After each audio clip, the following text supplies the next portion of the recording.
you seen that replay, buddy? All right, man, I'm done talking to you. You can't be done talking to me right here facing me. I back. Trust me, I back. Damn it! 60 G's, baby! But I'm not impressed by your performance. It's normal. Come on, guys. It's normal. You'll do nothing. You'll do nothing. I'm the man of the hour, Joe. Too sweet to be sour. What you see is what you get, and what you don't is better yet. I'm the women's pick. I'm the men's regret. And if you win against Chairez, son, and you made a bad bet. I don't have much left to say other than you have seen nothing yet.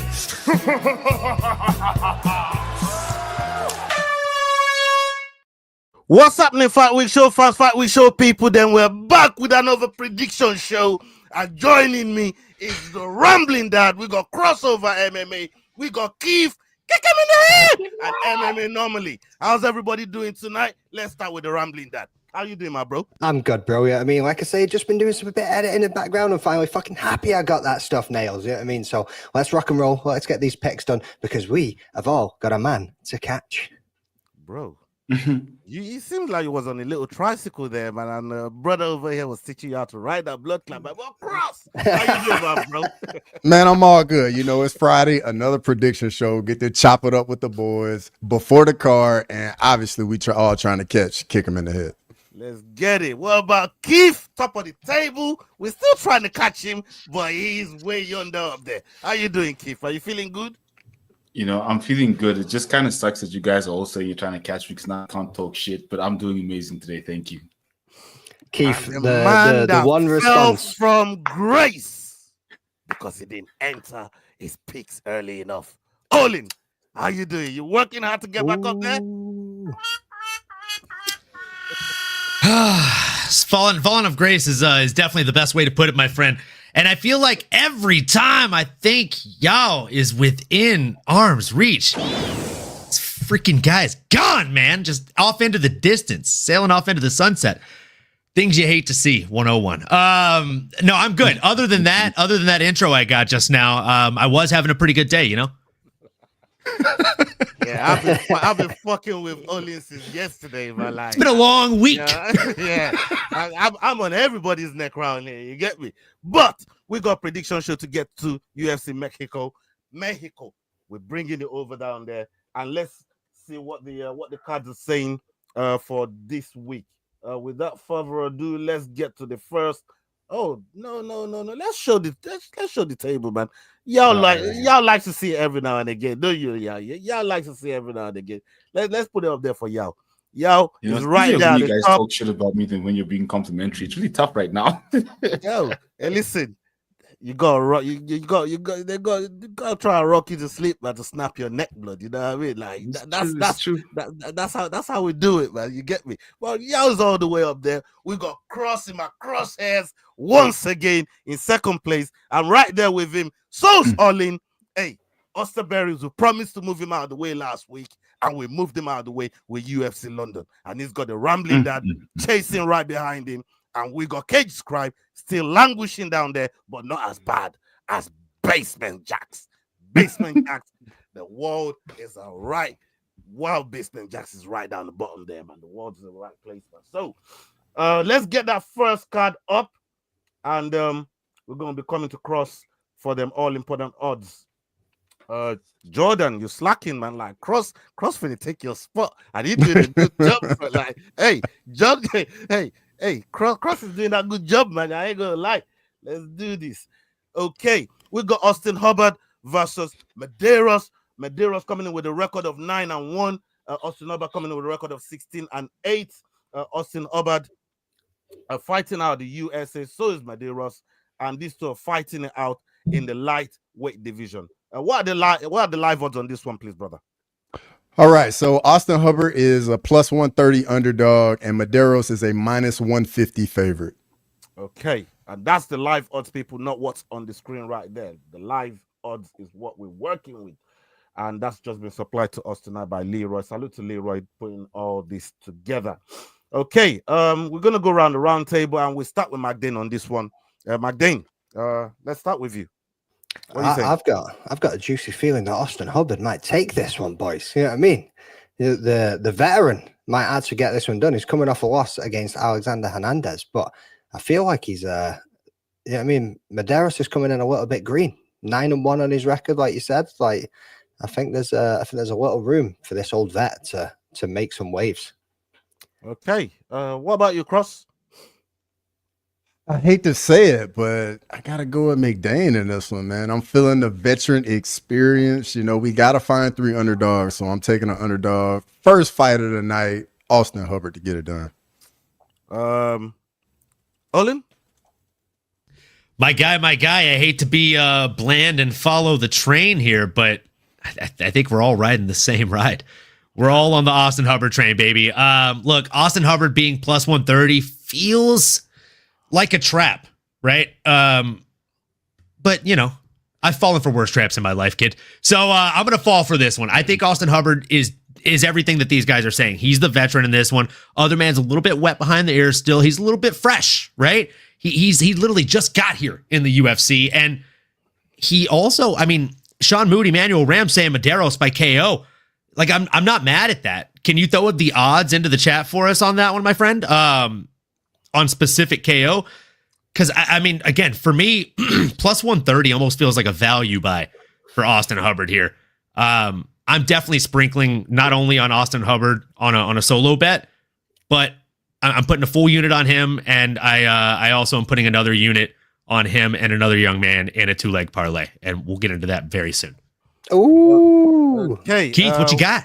What are you saying, Keith? Yo, look, when you say weak, clearly I'm not weak because I'm top of the table, and I'm going with Mederos with his murderous style. And look, Hubbard has lost almost as many fights as Mederos has won. So I'm going with the newbie. As much as he's a bit green behind, or wet behind the ears and a bit green, I think he's going to be able to do it.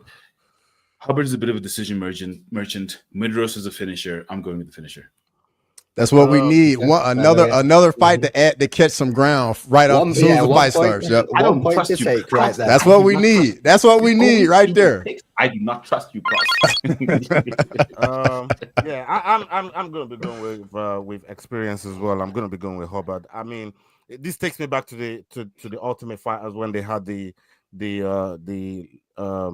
OGs versus the new guys, and it was a landslide how good the OGs was, you know. And the experience is what they used against all these young lions that are coming up. I'm not saying they're not good, and I'm not saying they ain't got skills maybe to get the finish or whatnot, but Hubbard is seeing it all. He's seen all these knockout merchants, decision merchants. Like, these guys know. Again, I always say how to act in front of the judges. Sometimes fighting is acting. And depends how good an actor you are, man. You get them decisions, bro. I'm gonna roll with Hubbard on this one. All right, let's go on to the next one on the docket. Racist. Hey, when that word comes out, like I can hear, you just can feel the anxiety on the chat. I have to go read that properly, man. Yeah, man. You know what? You could be onto something there, man. That fucking Canadian over there, French Canadian too, yeah. They ain't even fucking French Canadian, bro. They don't even, you know what I mean? They ain't fucking with him over there. Man. You know what's funny? Actually, I never even. He just messaged me. He actually just messaged me on WhatsApp saying, "Put my racism on full display." Before I never even seen that comment before I said it. Jeez. Leroy is a dickhead. I still remember that time. jingle, man. That jingle is fucking wicked, man. Hey, that was a one of a kind. That was a one of a kind. Fucking kind. Never get redone. All right, let's go to the next one here. We got Jamall Emmers versus Gabriel Miranda. Miranda coming in with a record of 17-7. Emmers coming in with a record of 20-8. These two are fighting in the featherweight division. Miranda fighting out of Brazil, and we got Emmers fighting out of the USA. This fight is happening in the featherweight division, as I said earlier on. What are the live odds on this one, please, Cross? Jamall Emmers is a minus 480 favorite, and Gabriel Miranda is a plus 360 underdog. Whoa, we're going to stick with you on this one, Cross. Where are you going? For me here, I'm gonna make it short and sweet. I'm going with Jamall Emmers. I think he's gonna defend the takedowns. I think he's got like a 90% takedown defense and just light Miranda up on the feet. Jamall Emmers. Olin? Yeah, I'm going against the grain on this one, man. I'm not putting a bunch of eggs in this basket, but I'm rooting for the underdog in this one. You have a guy who is, again, a little bit fresh in Jamall Emmers versus a guy who has been here a little bit and has shown very, very slick submission and grappling skills in general. I'm leaning Gabriel Miranda by submission in this one. I just think he's going to get him on the ground when they're still dry in the early rounds. And if he does, I mean, we've seen Jamall Emmers struggle on the ground in history, and I think this could be a repeat of that. And yeah, plus 360 odds on it. For me, that's too fun of a parlay, right? For the first two, if I hit that, I'm just having a good night and playing with house money for the rest of it. So I'm taking Austin Hubbard and Gabriel Miranda, 2-leg parlay equals plus 958 odds. And you can turn $25 into 264. There you go, people. You heard it there from Olin. Keith. Yo, I'm going with Emmers. Bro, you look like you didn't even know who you wanted to go with, man, bro. Like you look hella. Hey, for real, you're right. I mean, at this point, you guys can think I am going with whoever I want because you do not know these are my real picks. Cross showed me flames last week. Like he said some shit on the show and it came out different. Look, you guys don't know, but I'm going with Emmers in this one. He's got the reach. I think he's going to be able to finish this one in the first round TKO. Yeah, look, I'm going with Olin on this one, man. I mean, like we said, Miranda's had troubles on the floor, and his record is win one, lose one, win one, lose one. Like you don't know when he's gonna catch the next win or the next loss. I feel Miranda can get this one done. Both coming off losses, so somebody's got to take it. I'll go with a little bit of experience as well. He's only 35, and yeah, if he gets this fight, it could be a very, very quick fight. So yeah, I'm going to be going with Miranda on this one. McDane. I'm following my man Sean Moody over here. Yeah, I mean he's spitting facts, son. Yeah, he's lying to you, bro. Ain't nobody lying to nobody, brother. Ain't nobody lying to nobody. Like you go and have a little look at this. Emmers has got fair power in those hands, and Miranda lost his last fight by getting his ass KO'd. You know what I mean? Okay. That chin's already wobbling, son. Already wobbling. All right, shut your mouth. We will see come fight night. We will see come fight night. You literally just sat there and was like, I might be the one telling you to shut your mouth. Backing up a pick. You know what I mean? Yeah, I mean, he's like, you don't know how to pick it. Shut your mouth. But he's right. We will see. We will see if you pick it for your dog of the week, bro. Shut up. Oh look, he's got all the sound buds fucking going. They're not, you know what I mean? He's lining them up. Learning from the best, boys. Learning from the best. I mean, I just take snippets out of everybody and just bang it all together. Yeah, man, I like it. All right, let's go on to the next one on the docket, people. We got Rafa Garcia versus Vinc Pichel. Vinc Pichel coming with a record of 14-4, and Rafa Garcia with a record of 16-4. Very identical record. The aging identical though. Vince coming at 42 with Rafa at 30, and we got Vince fighting out of the USA and Rafa Garcia fighting out of Mexico. This fight is happening in the lightweight division. What are the live odds on this one, please, brother?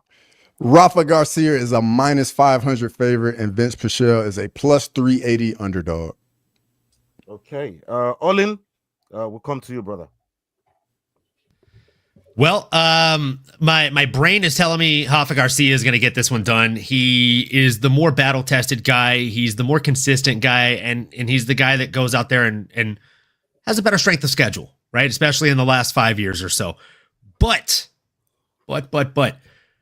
I'm a sucker for really, really juicy odds, and I'm a sucker for a chance. Vinc Pichel, last time he took a lengthy layoff, 3 years to be exact, he came out there and starched his UFC opposition in front of him while taking a back step with a very short uppercut. Didn't even look like there was much behind it, but he flatlined the guy.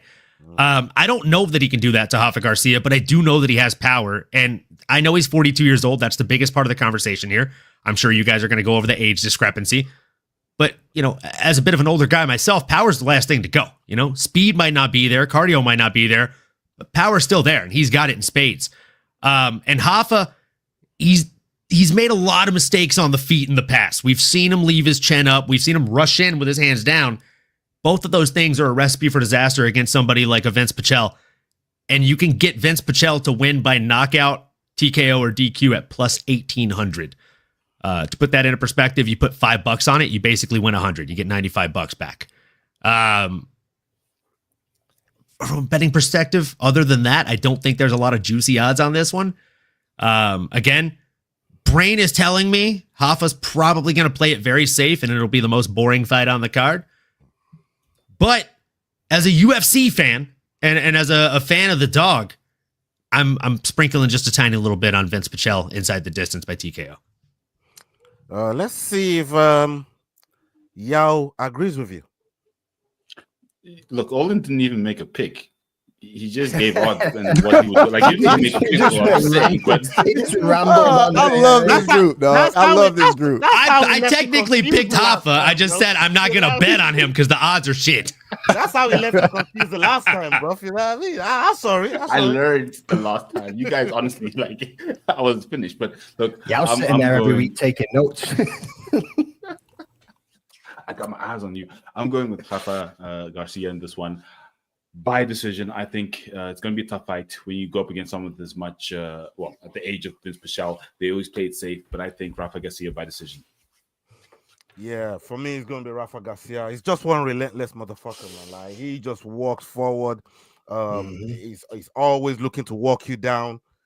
And like you said, Vinc Pichel still got that power, and he knocked somebody out walking backwards. So maybe that might be the demise of Rafa Garcia, but I just see level changes as a relentless work, as a relentless clinch again.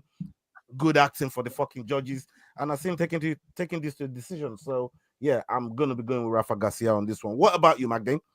What about me? This motherfucker, I'm going to go with Rafa, but the bets are shit. Hopefully he walks forward into Vince's hand. Who are you actually going with, bro? Well, we'll find out. We'll find out tomorrow. But yeah, Rafa Garcia on his night when he turns up and he's ready to go. That man is an absolute dog. You know, I mean, Vince has just not been active enough for me, to be honest with you. And especially when he gets in there, if Garcia turns up and just starts putting it on him, he's going to work his way towards that decision victory. So it's a Garcia win for me. Cross? I'm going to go with Rafa Garcia as well. I mean, you know, Vinc Pichel, his last win was in 2021. He's 42 years old. Yes, the power's the last thing to go, but that's more so at the higher weight classes. Like when you get in the lower weight classes, those guys like fall off a cliff with age. So Rafa Garcia for me. Okay. Gonna slap the mustache off that motherfucker. Or is it one of your favorite football managers called Rafa? Yeah, well, yeah, they did do something at Liverpool and Chelsea still. I ain't gonna lie, man. You know what I mean? Even though they hated him at Chelsea, he still won something for them, man. You know, yeah, man. Yeah, that's a winning name right there. Okay, let's get to the before we get to the next one. Shout out to everybody locked in right now, whether you're watching live or on playback. Please make sure you're liking the video, you're subscribing, you're showing the guys on the panel some love, and obviously all our associates as well. We got Making the Walk. We got S-Dog MMA. You know what I mean? We got all these guys. Cage Scribe. Go follow Leroy as well. You know what I mean? McDane, take that smile off your face. You can suck on my balls. This dickhead, bro. You know what I mean? Always coming after my players, man. He's back, though. He's back. You lucky we ain't going to play you, bro. You know what I mean? He's back, though. He's back. All right. Let's go on to the next one on the docket. We got Julia Polastri versus Lupita Godinez. Lupita Godinez coming in with a record of 12-5, and Julia Polastri with a record of 13-4. Both of these are fighting in the strawweight division. Lupita fighting out of Mexico, and Julia fighting out of Brazil. What are the live odds on this one, please, Cross? Julia Polastri is coming in as a plus 220 underdog, and Lupita Godinez is a minus 260 favorite. Okay, Keith, it's your go. Let's hear it. I was hoping Olin was gonna give us his parlays first, so I could say shit. No, but, we're going around the round table, bro. You can give us your summation though. Let's hear it. I want to hear your the catch with this fight is women's MMA has become very tricky. You never really know who's gonna do it, and I look at the odds. You're doing the Sterling again. Godinez. You're doing the Sterling again. It's more entertaining. No, right now I'm Godinez is the favorite, but if I look at Polastri, she's got a very good chance of finishing this fight. But in this one, I'm gonna go with Godinez. I honestly don't know if she's gonna do it, but you know, it's women's MMA and it's a fight at the end of the day. She could win it by decision, but I'm going with Godinez. Okay, yeah, I'm following suit as well. I'm going with Godinez on this one. I just think she's a bit more relentless with her work rate, and I think work rate is what's really going to get her through this fight. As long as she can stay out of them submission attempts that Polastri is going to bring, I think Lupita Godinez will be fine. McDane.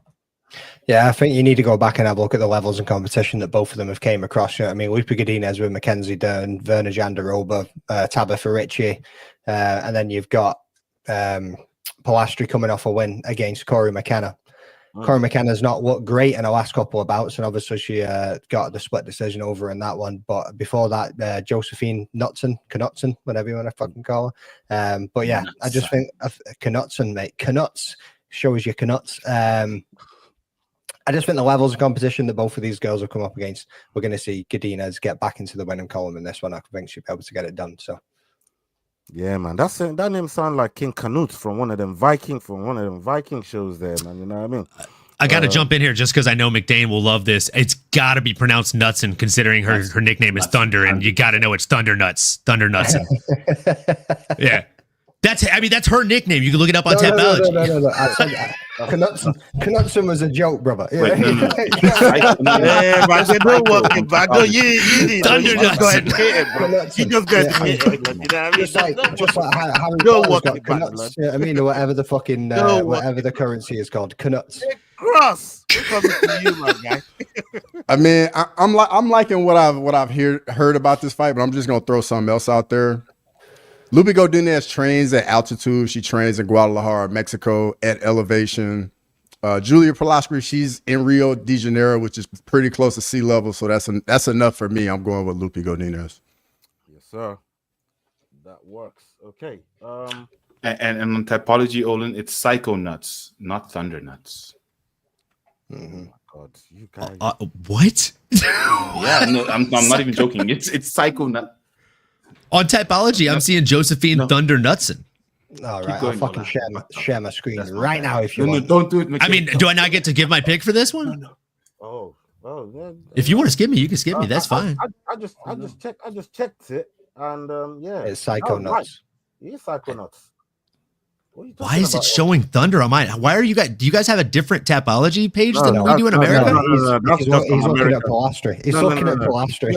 All three of us are in all different parts of the world. I'm looking at Thunder Nutson. You're looking at Polastri. My goodness. What is happening? Ooh. Y'all, tell us who you're really going with here. Yao's back in 2016, brother. What's going on? Yeah, tell us who you're going with. Shit. He's got all the achievements on Psychonauts, obviously. Yeah, your pick, brother. Your pick. Look, I think it was McDane that said you got to look at who they've gone against and kind of what the caliber of opponents they've had is, right? And yes, Lupita Godinez has had a lot better caliber of opponents in her last 3 fights.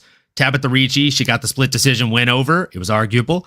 Virna Jandiroba, she unanimously lost against. And Mackenzie Dern, she wholeheartedly unanimously lost against. If you look at Julia Polastri, I mean, she's not a household name, right? But she also went and won 4 out of 5 fights after her loss to a girl you may have heard of named Jasmine. Yes, it. So for me, I mean, she has fought some pretty high caliber folks. Again, Bianca Saddlemeyer and Patricia Alujas are definitely not top tier names, but that's okay. I just think that there's a lot of openings for this young lady to get it done, and she's a very small dog here for a reason compared to a lot of these other sizable matchups. With that being said, all that just to fuck with y'all, I'm going Loopy Godinez. I knew it. What a Oh, dickhead. that analysis. Big shout out to my man, Red Wolf. Red Wolf in the building. Big up Red Wolf. If you ain't seen what Tom Aspinall told you to go and do, make sure you're following this man on all platforms, Twitter and Instagram at Red Wolf MMA. Go check him out, people. Yeah, man, for real. He's a dickhead, but go check him out. He's a pretty likable dickhead, though, right? Yeah, he's fine. He's fine. All right, let's go He to gets this it. one here. We got Costa versus Christian Rodriguez. I ain't gonna be going with that first. No. We want to hear you say it, brother. Come on, bro. Melquizael. Costa Melquizael. versus Christian Rodriguez. How about that? Yeah. Costa coming in with a record of 22-7, and we got Christian coming in with a record of 12-2. Christian fighting out of USA, and we got Costa fighting out of Brazil. This fight is happening in the featherweight division, people. What are the live odds on this one, please, brother? Melquizael Costa is a plus 140 underdog, and C-Rod is a minus 160 favorite. Okay. I think it's my turn. I'm gonna be C-Rod. He stops prospects, man. Like all these new guys that are just turning up, he finds ways to. He just finds.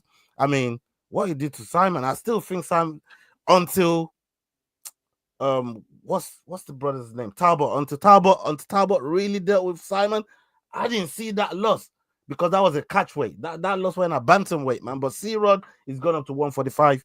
And he's been kind of looking all right since he's gone up there. He's been kind of looking all right. I think he takes this one, man. I'm going to go with Christian Rodriguez on this one. What about you, Magdalene?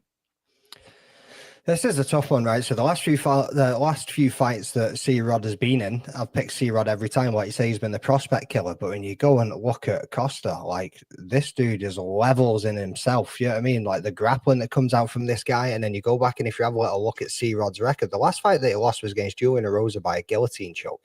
If you want to go and have a little look at Costa's, you know what I mean? This man's pulling off rear naked chokes, guillotine chokes, and fucking whatever choke he wants to do.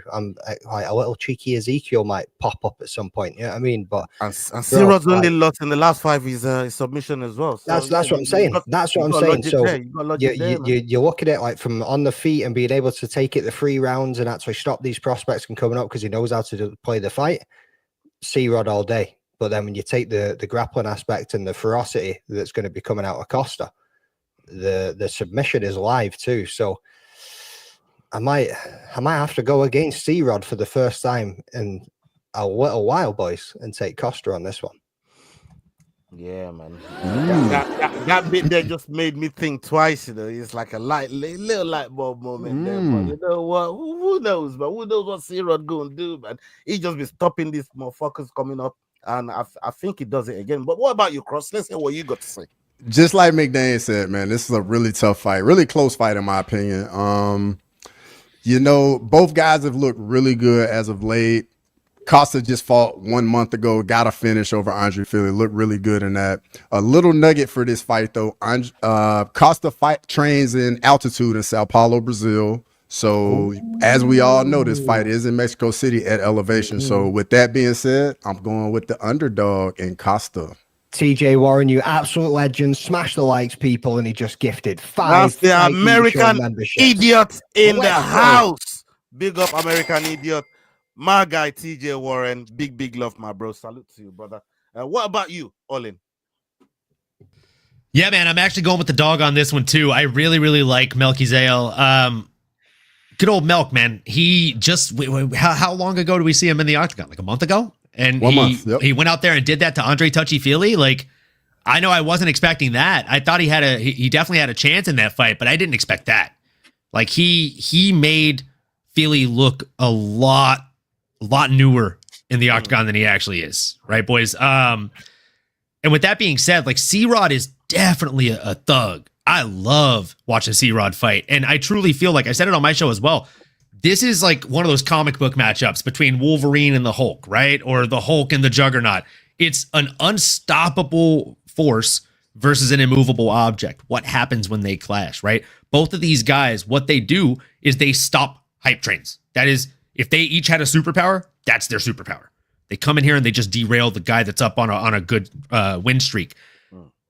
But I don't know, man. I think stylistically, Melquizael is an absolute animal in there, and he's just weird, right? He's got this kind of herky jerk style that's hard to train against and hard to train for. And with him taking this fight on short notice, I almost feel like that serves him a benefit more than anything.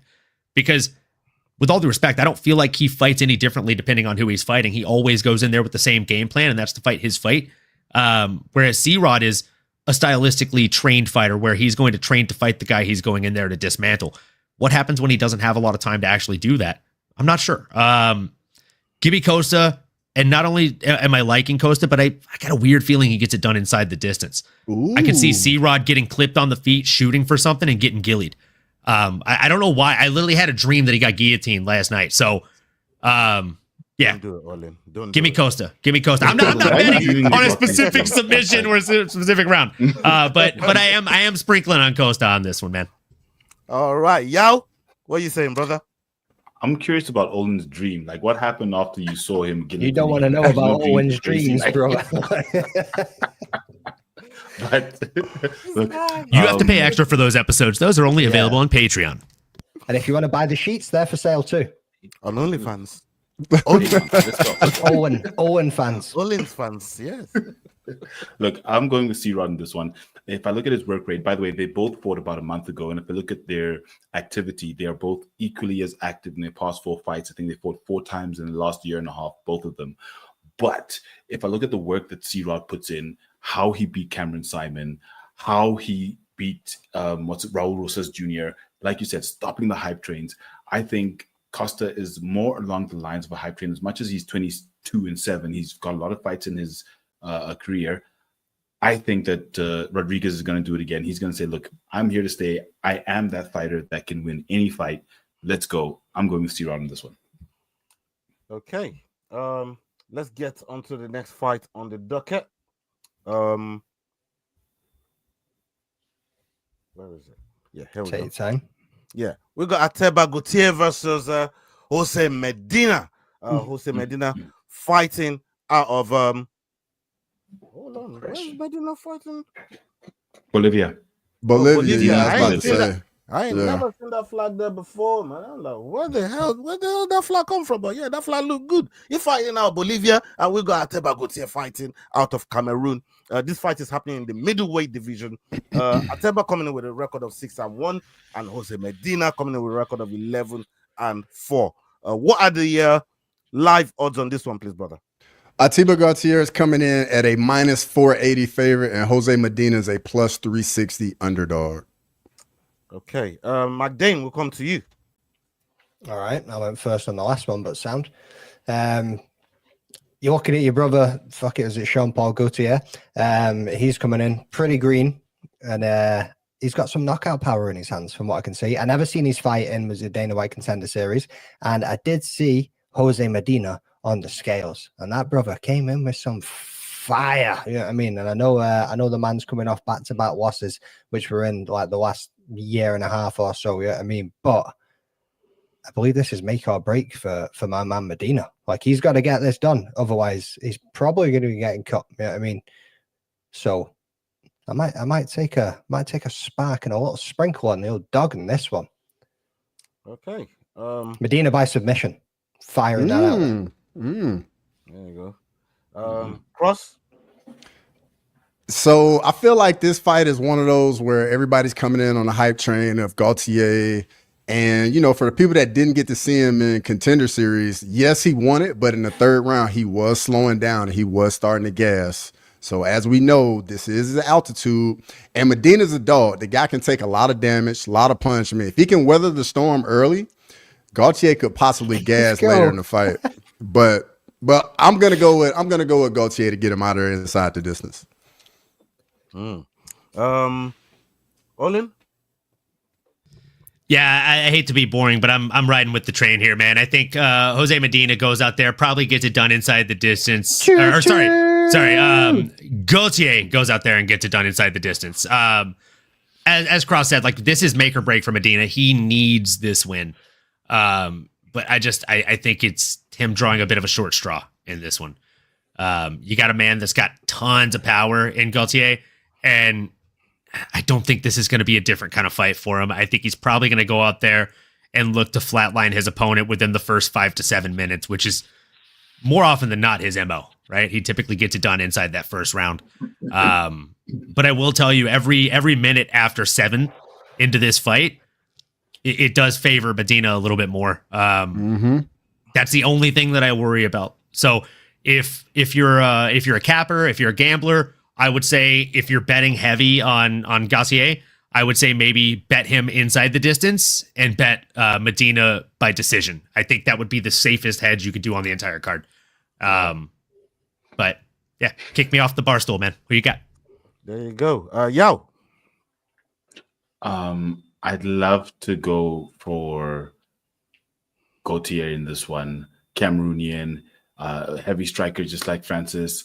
But if I look at who he's beat, he beat a 6-0 prospect, but then the last guy he beat was 17-13, and then 1-0, and then 0-1, and then 2-23. Listen, I'm going for Medina. Man, kick him off the continent. Yeah, I'm sorry. That's like I'm sorry, bro. When you look at patriotism does not hold at the top of the table. At the top of the table, you gotta do what you gotta do. You gotta be cut, bro. There's a mistake in the grass. You are reading out some cans there, and I hear it. Why are you gay? For me, I just think Medina losing them last 2 fights, especially one on the Contender Series, then the next one on his debut in the UFC. Like you said, he's on thin ice. Like before you'd even had your contract, you could be looking to get kicked out, especially if you get murdered in the first round, or like you said, only in the first 7 minutes in front of Dana. Like you'd be looking at yourself thinking, boy, like Contender Series lost. I still got a contract, made a debut, then lost, and now I lose again. Like, and I think Gautier is even though you talked about them cans. I mean, power is still power, and the way he puts people away is it's scary, bro. You know what I mean? I'm gonna go with Gautier on this one, man. I think he gets it done. So another fight we get to move up the table on. Yeah, you could say that. You know what I mean? It might be one where I end up catching your blood clot. Is it? Okay, let's go to the next one here. We got Edgar Chairez versus CJ Vergara.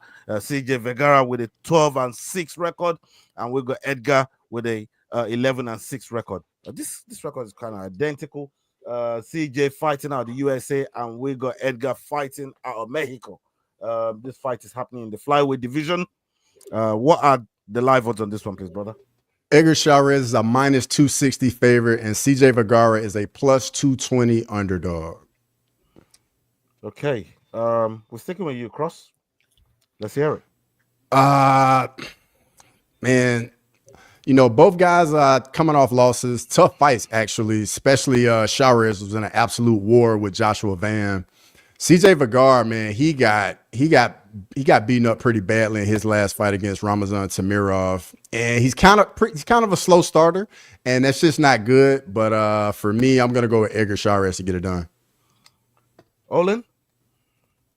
Yeah, same, man. I'm riding the same boat. I think Edgar Chairez is the better fighter here. Don't get me wrong, CJ Vergara has paths to victory. They're few and far between if you stack them up to the paths of victory that Edgar Chairez has. He has the stronger strength schedule, has fought the better men, and has impressed me more often than not recently. So I'm hard-pressed to bet against him, but with all due respect, I'm not betting on this fight at all. No props, no fighters. I am staying the heck away from it. I just want to enjoy it from a fan standpoint. Okay, Yao?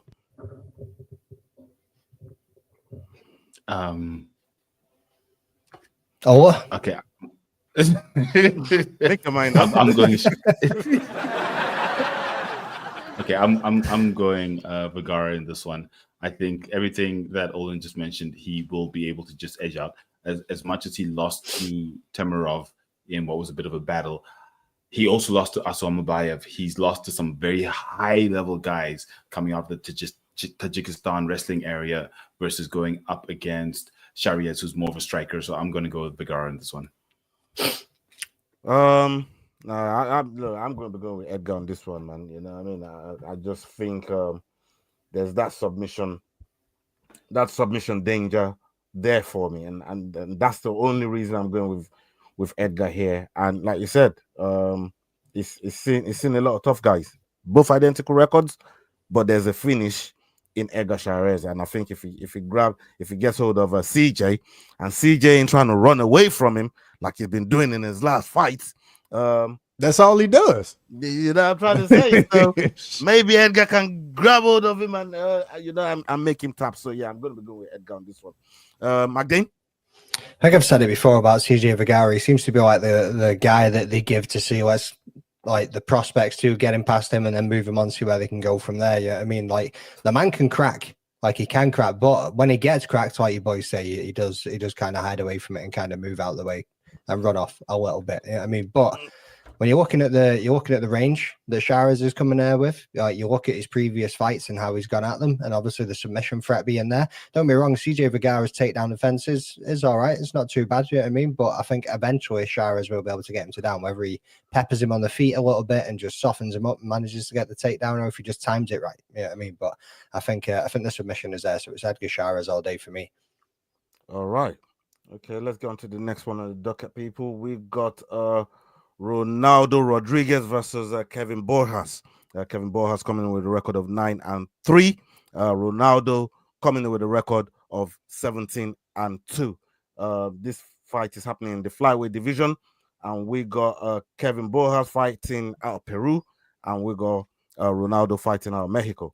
What are the live odds on this one, please? Cross. Ronaldo Lazy Boy Rodriguez is a -150 favorite, and Kevin Borjas is a +130 underdog. And you did drop us a little information earlier on that Ronaldo missed weight on this one, so it's worth noting as we go to Olin for his pick. Yeah, he definitely missed weight, and I mean that's kind of playing into my pick a little bit, but not so much, right? Here's my take. Rodriguez is the safer bet. He's got the momentum. He's also fighting with the home field advantage, which you got to think is going to pay a little bit of dividends for him. And he's got a more complete toolbox. Borjas has that knockout power with 8 of 9 of his wins coming by way of knockout, but he's shown that he has a bit of a leaky defense, right? That 0-2 skid also makes me think he's going to be a step behind here when it comes to the fight against Rodriguez.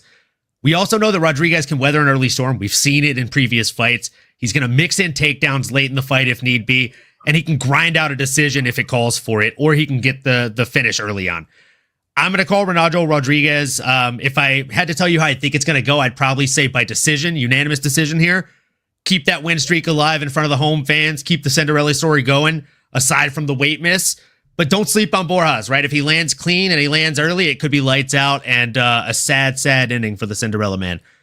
But again, my heart and my head and my hard-earned money are going into Ronaldo Rodriguez on this one, folks. Okay. Yao, looks like Olin gave you some food for thought. What do you got for us? Don't leave you much to say, though. Just not be cool because you guys always put me under pressure. But I'm going Borjas in this one. Under pressure, bro. There's fucking 5 of us on the panel. It's been going round and round in circles. Where's the pressure, brother? You know what I mean? Like... It's not easy being at the top, McDane. You don't understand. It's like we just... Are you joking? It's like we just fucking phoned you back.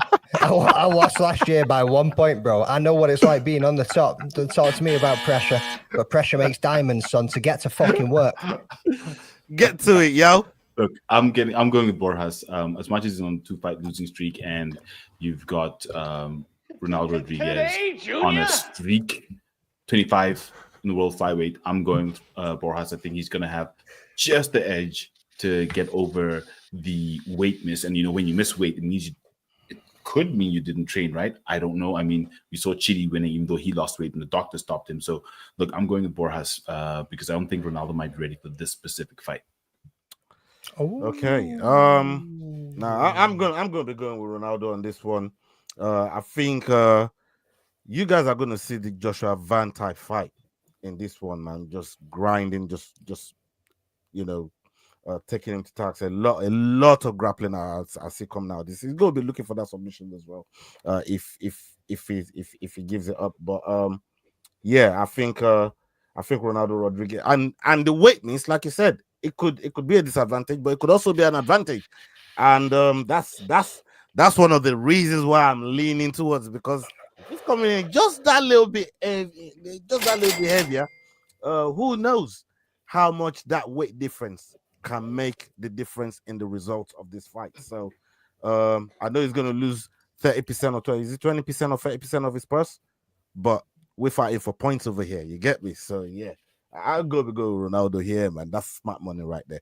Magdane, what you got for me? Lazy when it comes to cutting weight and lazy when it comes to making a pick, son. You know what I mean? Lazy boy all day. Owen pretty much nailed everything that we needed to say on that one. You know what I mean? I think as it gets later into the rounds, he's definitely going to look at taking this as a decision, where he starts sprinkling in the takedowns and working his way towards the point game. I think that's where we're going to see on this. Okay, and coming in overweight, bro, like, it's only going to go to his advantage. Right. Cross. Well, before I go, I just want to give a shout out to Andrew in the chat. KFC, BKFC, Lakers in 5. But just like you guys said, man, I like Lazy Boy. I actually think he'll get it done inside the distance, and I'm thinking Lazy Boy by submission. Right. There you go. Okay. We got on to I know what my next addition to the soundboard's going to be anyway. Absolutely. You got to put it on there, dog. Mm-hmm. Right, we got the next one on the docket. We got David Martinez versus Saimon Oliveira. This fight is happening in the bantamweight division, people, and we got Oliveira coming in with a record of 18-5, and David Martinez with a record of 11-1. David Martinez fighting out of Mexico, and we got Oliveira fighting out of Brazil. What are the live odds on this one, please? Cross. David Martinez is a minus 450 favorite, and Saimon Oliveira is a plus 350 underdog. Okay. Yao, more pressure on you, bro. What do you got? Pressure makes diamonds.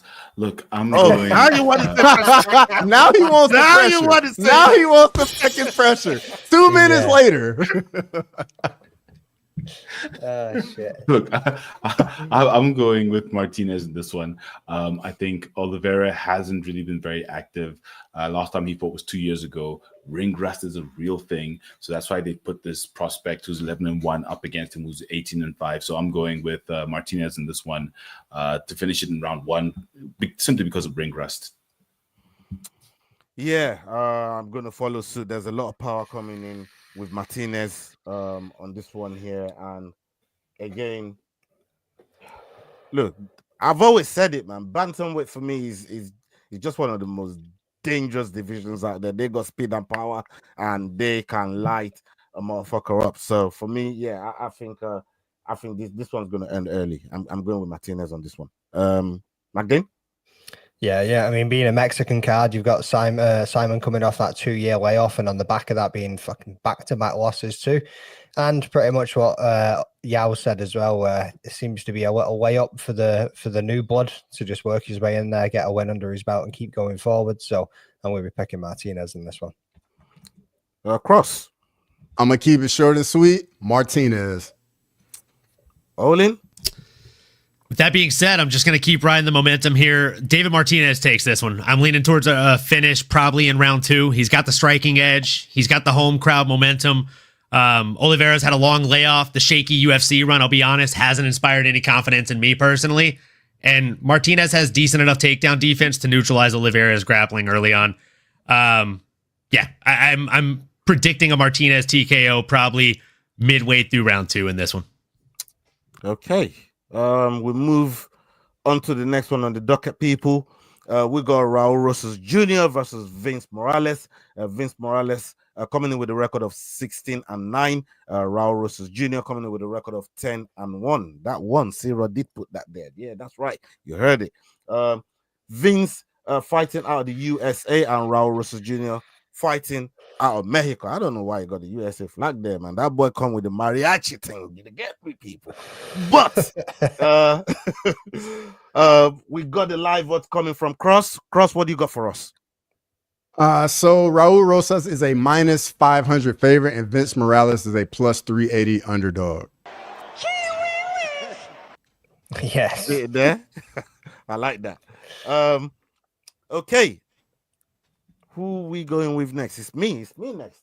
Yeah, gotta be going with Raul Rosas Jr. That's the first time you picked yourself. Yeah, no, I did go first earlier on when I picked C-Rod, bro. You know what I mean? I know you said you picked he was ready for you, McDane. Yeah. You know what I mean? I was just thinking about, but I waited for him to fucking rope himself, man. Yeah, you countered. You pulled him into the counter. Okay, yeah, I'm going with couldn't Raul counter Rosas his Jr. change. Yeah, I mean, good momentum coming into this fight.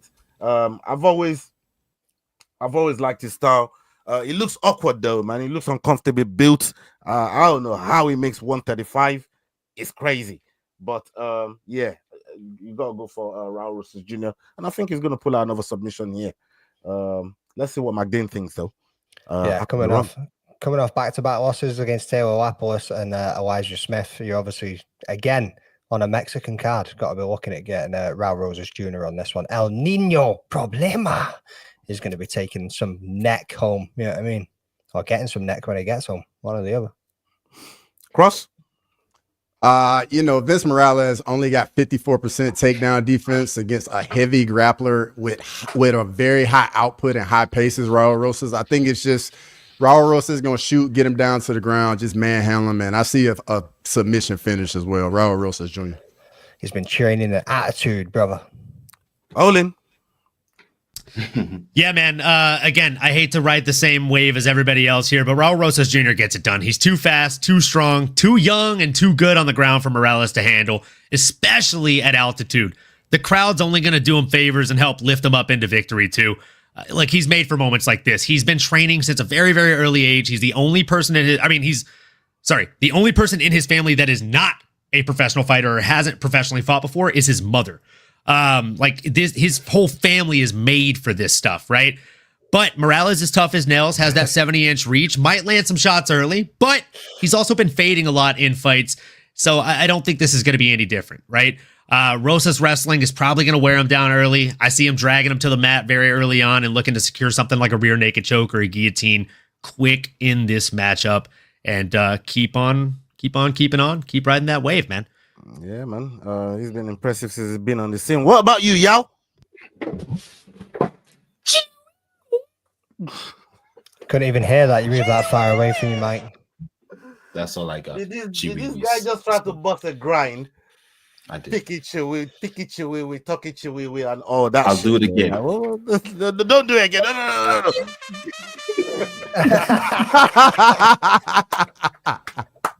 Yes, Owen. I love that's you, a fucking wicked. Thank you for that. Yeah, I thank you for giving me that. That was nice. It's the least you could do since you're sitting so high above us all in the competition, you know? Okay. With these picks, that's changing this weekend. Bro, this card is stacked. Like, I feel like we've been doing this for an absolute age already, and we've only just started on the main card. You know what I mean? Right. Yeah, I know you feeling the heat over there. I want to get to the next fight on the docket. Okay. Here we go. I don't know why they did this to Kelvin Gastelum, man, but oh my days. Kelvin Gastelum fighting against Joe Pyfer. Joe Pyfer coming in with a record of fair in and free, and we got Kelvin Gastelum coming in with a record of 19-9. Kelvin is fighting Joe in the middleweight division, and both of them fighting out of the USA. I think Kelvin is a Mexican descendant. Can double check me on that. But I'm live on this one. Kelvin Gastelum's coming in as a plus 240 underdog, and Joe Pyfer is a minus 290 favorite. Okay. We're gonna come to McDane. What are you saying, brother? Bro, think back to Hermanson. Fat Gastelum might have a shot of this, you know, boys. Might have a shot of this one. You know what I mean? You're going to take a nice little juicy veteran over the up-and-coming man with the power in his hands to put a man to sleep. It's a little bit of a tough one because you just don't know how Gastelum is going to turn up. And he also can play it dirty sometimes, you know what I mean? Like, if you ain't cheating, you ain't fighting. You know what I mean? So, might have to take Kevin. Just a little sprinkle in there. I feel like you're lying to me, McDane. I feel like you're lying to me, brother. You'll find out tomorrow, bro. You motherfucker. Hey, Cross, what are you saying, bro? Yeah, man, this is not a fucking Teams chat. You don't raise your hand so you can talk. Yeah, I actually think this is like the UFC is kind of like serving Kelvin up to Joe Pyfer, aka body bags, and I think that Kelvin Gastelum doesn't really move his head a lot, and that's just not a good recipe against a heavy power puncher like Joe Pyfer. So I think Joe Pyfer gets it done. Okay, before we get to Olin, you raised your hand politely. What you got to say? Just to answer McDane's question, we know how Gastelum is going to turn up. He's going to turn up fat. Unfortunately, he came in 9 pounds overweight in this fight. So I'm definitely not choosing Kelvin. Honestly, the only thing he had in his record that stands out for me is the fact that he lost to Izzy. I do not like Kelvin Gastelum at all. This is not your pick. You're just a hater, bro. You're just a hater. This ain't even your pick. It wasn't even your pick, blood. Yeah, I mean, I just thought you wanted to say something. Like, he's going. This ain't even your pick, bro. You go with your term, brother. Hey, Olin, take it away, bro. I'm not sure where he's getting his news from because Kelvin Gastelum actually made the cutoff at 186, my guy. I did see a handful of fake posts on Twitter if you're following some of those troll accounts. I saw that too. I saw that too. Yeah, I saw one that said he missed by 9. I saw one that said he missed by 6. I saw one that said he missed by 21, which is what made me look it up on MMA Junkie to make sure let me help we you were out going to here, get bro. pants with our pants. Let me help you out. Let me help you out, bro. There we go. There we go. So look, here's my call.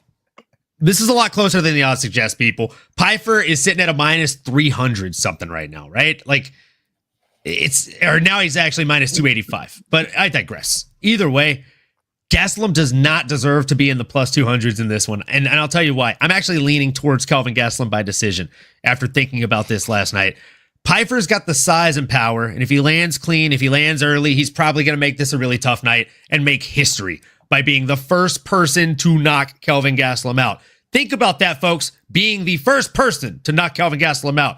He has fought legends, including Israel Adesanya, who dropped him but couldn't get it done and finish him. Gastelum's speed, experience, and that altitude edge, I think, are going to be a little bit too much for a Joe Pyfer that we've seen lose to the Joker. I see Kelvin fainting. I see him landing combos. I see him mixing in takedowns and mixing in the martial arts and frustrating Pyfer, quite frankly, who we've actually seen slow down later in his fights. So I think that's what's going to happen. I think Gastelum's going to overwhelm him early and grind out a 29-28 unanimous decision win and ride off into the sunset, possibly retire after this. Going to smother him with those 9-pound titties, yeah? How do you like that? Jack Hermanson did finish Kelvin Gastelum in the first round. He subbed him, though, right? Yeah. You think Joe can sub him? Joe has good grappling, but I don't think his sub skills are that great. Yeah, I'm with you on that. I don't even think it's gonna go to that. I think body bags just lands something clean on Kelvin for sure. Fair. I could see him hurting him. Does any of that change your mind on your little raise your hand tirade that you went on? No, I already shot my load. I'm on Pyfer. It's okay. Okay. Oh, mate. Yeah. Oh my God. No changing now. I'm going Pyfer as well. I'm going Pyfer as well. I just think Kelvin's some kind of decline, man. Like I don't like this for Kelvin, bro. And I know he's fighting in Mexico and shit, but his win and loss streak don't look good, especially for somebody like a Pyfer that's just lost, got a win back, and is looking to build on that. And I think he's going to look to do that. I'm gonna go with Pyfer on this one. I'll be very, very surprised if Kelvin gets anything out of this fight, especially like you said, 9. Well, we'll move on. Anyways, I was about to say 9 pounds overweight. 2016. Always buying into the hype. Always buying into the hype. Oh my God. You are fake news. Uh-huh. You know what I mean? I watch CNN. Yes. Yeah, but you know what I mean. Fake news also. Jesus Christ. Hey, can one of you man get Trump's voice saying fake news? Like, yeah, man. I think I might already have it in the folder ready to go. Let's do that. You know, especially when you got Yao around here. Owen's about to pull it the fuck up straight away. Especially when you got Yao around here, man. That's why he's trying to keep that straight face. Olin on it right now. You see him just go. All right, let's go to the next one. Let's go to the okay. We got Mano. Fake news. I told you. There you go. That's locked in. All right. We got Mano Torres versus Drew Dober. Drew Dober coming in with a record of 27-14. Mano Torres coming in with a record of 15-3. Torres fighting out of Mexico and Drew Dober fighting out of the USA. This fight is happening in the lightweight division, people. What are the live odds? Manuel Torres is coming in as a 1.93 and Drew Dober is coming in at 1.89. So by the decimals, Torres is the underdog in this fight. Yeah. The plus minus were the same. Okay. We're sticking with you, Cross. Back then went first on the last one. Man, this is a really tough fight for me. Very tough fight. You know, both guys coming off getting finished. Manuel Torres was on quite a bit of a run before he ran into Ignacio Bahamondes. Drew Dober does train at altitude. Manuel Torres is pretty much at sea level in Tijuana, Mexico. This is a tough fight, but I'm gonna go with Manuel Torres to get it done. Okay. Olin? Yeah, this is probably the biggest coin flip match of the entire card. A big part of me wants to ride with Manuel Torres here. He's younger, he's hungrier. The home crowd energy at Arena CDMX is going to be worth a round for him, right? I think they're going to give him a round off that energy. Dober's Chen is legendary, worth mentioning. He's a super cool guy. I've had the pleasure of meeting him in person. I have a hard time betting against anybody I've met. It's a real problem. But this guy, I mean, his experience could really drag on a war of attrition here. But Torres has power in both hands, and he also has reach that are going to give him a lot more ways to end it early. I see El Loco just honestly landing a big right hand early on. The issue is we've seen people land big right hands early on against somebody like Drew Dober, and he just kind of keeps on moving forward. We saw it against Rafael Alves, right? But I don't know why. I think this one's going to be a little bit different. I think Drew's not going to be able to weather the storm. I think this kid's going to be just a little bit too much for him, and give me Manuel Torres in this one. Let's put the pressure on Yao. What are you saying, Yao? No pressure in this one. Look, like Juice Man 562 and Andrew Nance said, it's going Torres, like everyone said here. I think, and like Cross said, the odds are decimals apart. I'm going Torres. Yeah, there's this mad thing with Drew Dober, man. Like, to get him out of there is tough. To get that brother, I think Frivola is probably the only one that's really done in recent times. And John Silva, you needed the doctor to get to stop the fight because Drew Dober would just keep walking forward. I don't know. I mean, Bahamondes knocked this guy out, and Dober still got them hands. He can find a knockout there, man. You know what? This one's tough, man. It's a closer fight than people are making it out to be. Torres is a live dog, man. I love live dogs, man. You might know me, but I love live dogs, man. I gotta go with Torres on this one, man. I gotta go with Torres. Yeah. You sure? Probably you seem pretty confident about Dober there, bro. Probably gonna be my dog of the week too. You know what I mean? Ooh. I'm putting that out there right now. Yeah. It's almost time. Putting out there right now. Okay. We get onto my ding, and we go on to the last card on the card. Let's go with my ding. Yeah. Like you said, mate, Dober will keep walking forward and keep throwing punches and take more damage than he probably fucking should do. Yeah, I mean, he's got a chin the size of fucking Uranus. Yeah, I mean, like, it's absolutely fucking massive. Like, so I think Torres with the reach advantage and the power in both hands. Jupiter or something like that, man. Like, the Jupiter is pretty big. I know, there is a lot of power. Why you pick that? Why not? Bro? I picked one out of what? How many there is? All right, carry on. Continue. Yeah. Can I make my pick now? Can I make my pick? Are you finished? Yeah? Right, okay, cheers, mate. Nice one. From my way down there. Now you threw me off my train of thought, you fucking douche.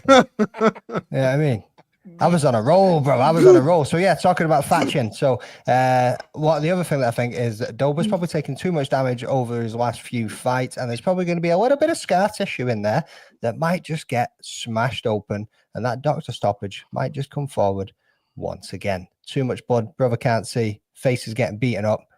Let's end it right there. Yeah, I mean, Chairez has got the power, so that's where I'm going. And like you say, he's a live dog. It'd be stupid not to pick him, especially when we need 3 of them. Yes, sir. Yes, sir. All right, we'll go with the last card on the card. We got Brandon Moreno.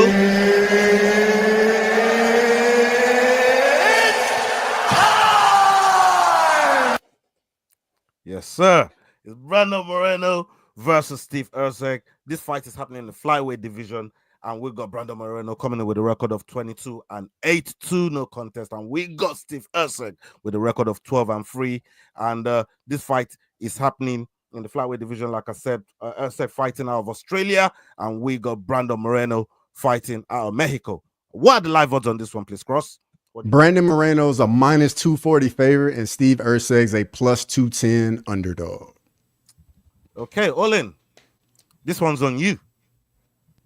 Putting it on me first, no pressure.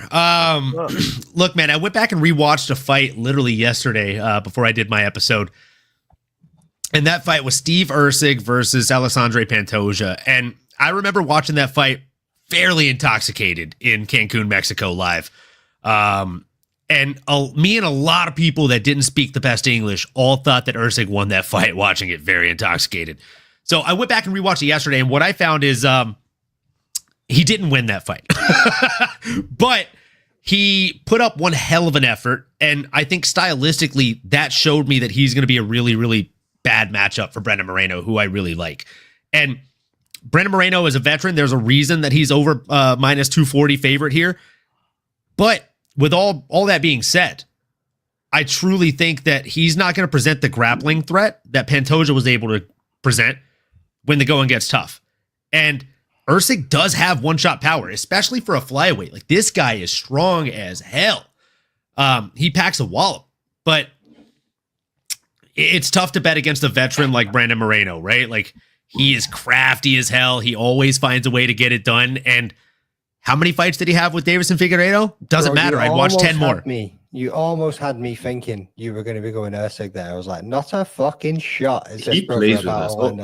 Bro, we know what Olin's doing, for a quick minute too, I thought he's going to say Erceg. That's why y'all be looking confused. He's got Moreno on his picks tomorrow. Yeah, I mean, look, man, it all comes down to Moreno's durability and pace, and I think that's going to carry him on to victory. I see Moreno weathering an early storm, dragging Erceg into the deep waters with takedowns when he is able to get them. I am going to stand on 10 toes on the ground here. I'm going to stand on business and say I don't think he has as easy of a time getting Erceg to the ground at all as Pantoja did. I do wholeheartedly believe that. And I also think that Erceg is a live dog in this fight. At plus 200 even, it might be worth it to sprinkle a little bit on him money line.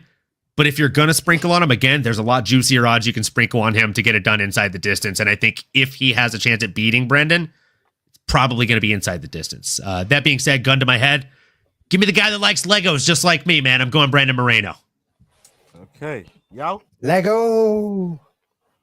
Let go Brandon Moreno. I'm going Brandon Moreno. I think Assassin Baby has shown who and what he is. His battle with Figueiredo, who is one of the greatest flyweights ever. I think definitely Assassin Baby all the way. Erceg is a good fighter, but I don't think he's got what Assassin Baby's got in terms of the experience and being dragged through the flames, the fire of championship rounds. So I'm definitely going with Assassin Baby Brandon Moreno. Yeah, man. I'm following suit on this one. Don't let them 2 losses on Moreno's record in last 5 fool you. He's coming in with split decisions against Pantoja, who are rated absolutely highly. And Brandon Royval, who's in contention, for the title, he's trying to get up there. And those were split decisions. That means Moreno really, really gave him a tough time. And for me, even that Royval fight, I thought he won that one. The Pantoja one, I thought he actually lost that to Pantoja, but I thought he won the Brandon Royval fight. So Moreno fighting on home soil. He loves that pressure. Tough fighter. And look, Erceg is a good up and comer, and I know I'm dead to Leroy picking against Erceg. Yeah, I did it against Kaikara France. I picked Kaikara France to beat him. He did. I don't know if Erceg has got it like that. Yeah, good up and comer, but he needs to fight some of the lower the fighters in and around his rankings first before he start knocking on them top 5, because them top 5, man, they're different up there in flyweight. They're different. They get busy. And Moreno is going to get busy tomorrow night, man. I can see it. So, yeah, I'm going with Moreno. What about you, Magdane? Lego, Mexico, Moreno at 5.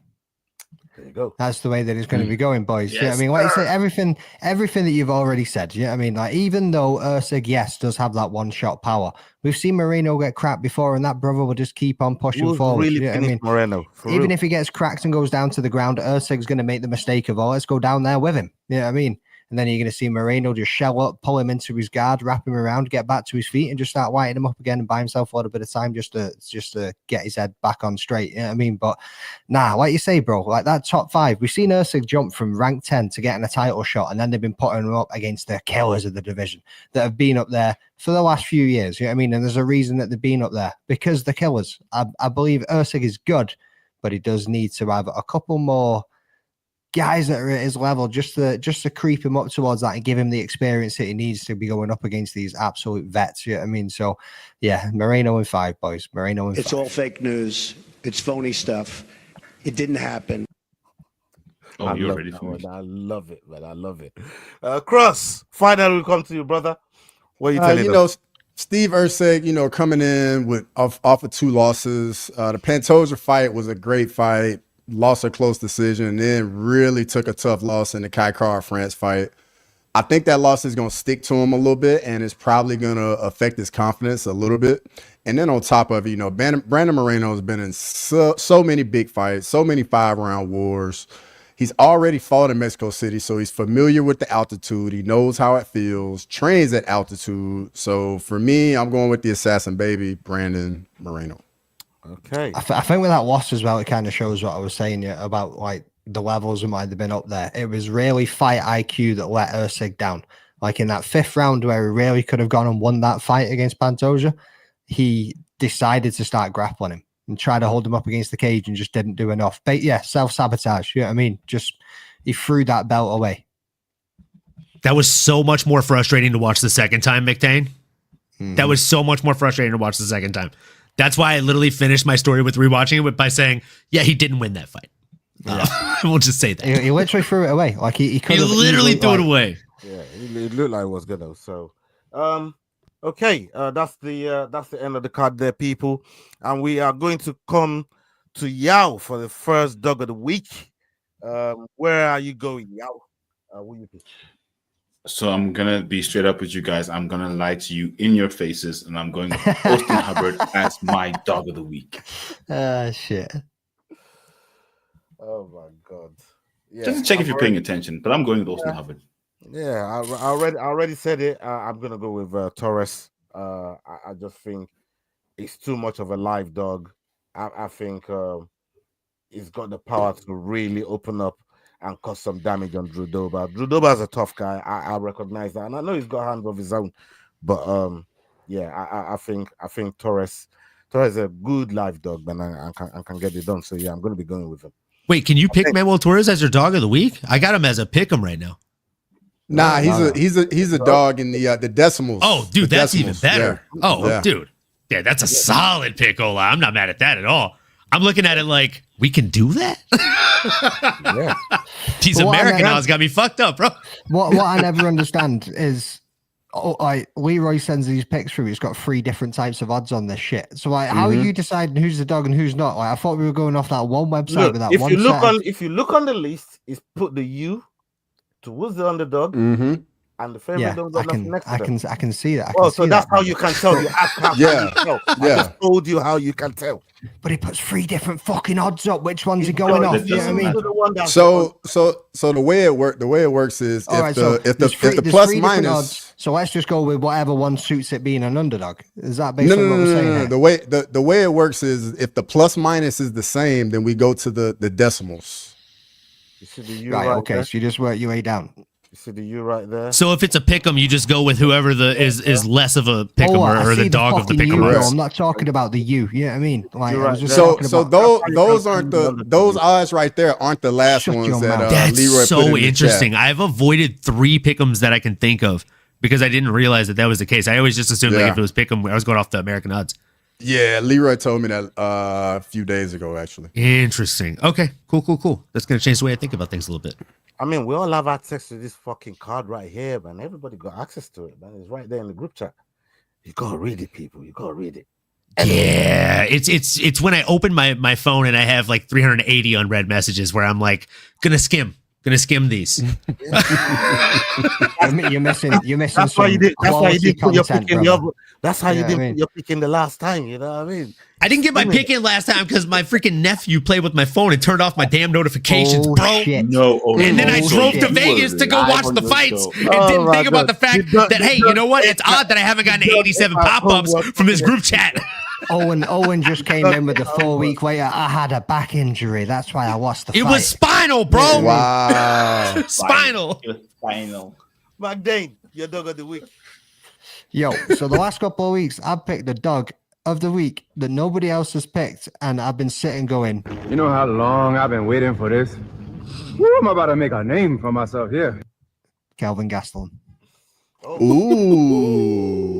Ooh, that's juicy right there, big man. That's juicy. I want to see if that's on tomorrow, bro. Like, I want to see if that's on tomorrow. Cross, what do you got for us? My dog of the week, I'm going with Melquizael Costa. That's a good one. Okay, Olin, last but not the least. Man. I'm going back and forth on it, so I haven't submitted my picks just yet. So subject to change, but as of right now, tasty pick. I'm leaning towards Austin Hubbard. Oh, you both are Mother lying. Hubbard in the cupboard. I can't believe this, but we'll see tomorrow, people.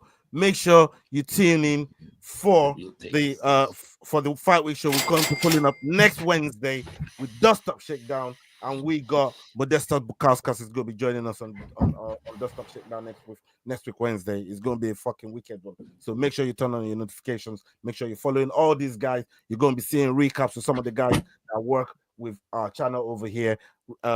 Sterling always does recaps, and I know you guys always jump on there to do the recaps with him. I might even jump on Monday or Tuesday whenever he does it. So yeah, turn on the notifications. Make sure you're following everybody, and salute to everybody that's been locked in with us all evening. Salute to every single one of you, and even if you're watching on playback as well, big up yourself. Make sure you're dropping the likes on the video. Cross, McDane, Olin, Yao, thank you very much for your time. Big respect. And yeah, hasta la vista. We out. Salute. Peace. I'm gonna smash your boy.